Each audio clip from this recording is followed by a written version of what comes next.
Tere, minä olen Almar Maita Plusmita ajakirjanik. Minun kõrval on Brita Rikolas jäpärühmatööde koordinaator. Aitäh! Kuidas sina sattusid jäppekorraldustiimi? Mul on siin jäppekorraldustiimis mõned väga head sõbrad, kes mind siia kutsusid, sest nad arvasid, et ma võiksin sobida rühmatööde koordinaatoriks. Mis rühmatööd on võimalik teha jäpel?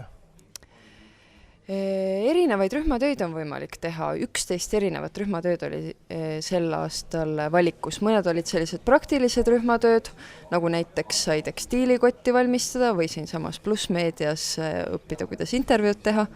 Aga oli ka selliseid arutlevamaid rühmatöid, näiteks räägitakse teemadel, et mis teeb piibli huvitavaks või et Jumal teeb imesid on üks teema näiteks. Nii et iga noor sai valida täpselt sellise rühmatöö, mis talle kõige rohkem huvi pakkus.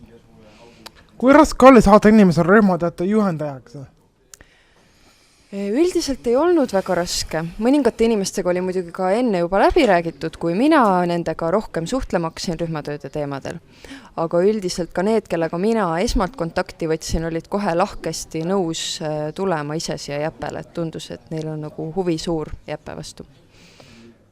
Kui rahul sa oled jäppetööde rühma pakutava valikuga? Jäpperühmatööde valikuga?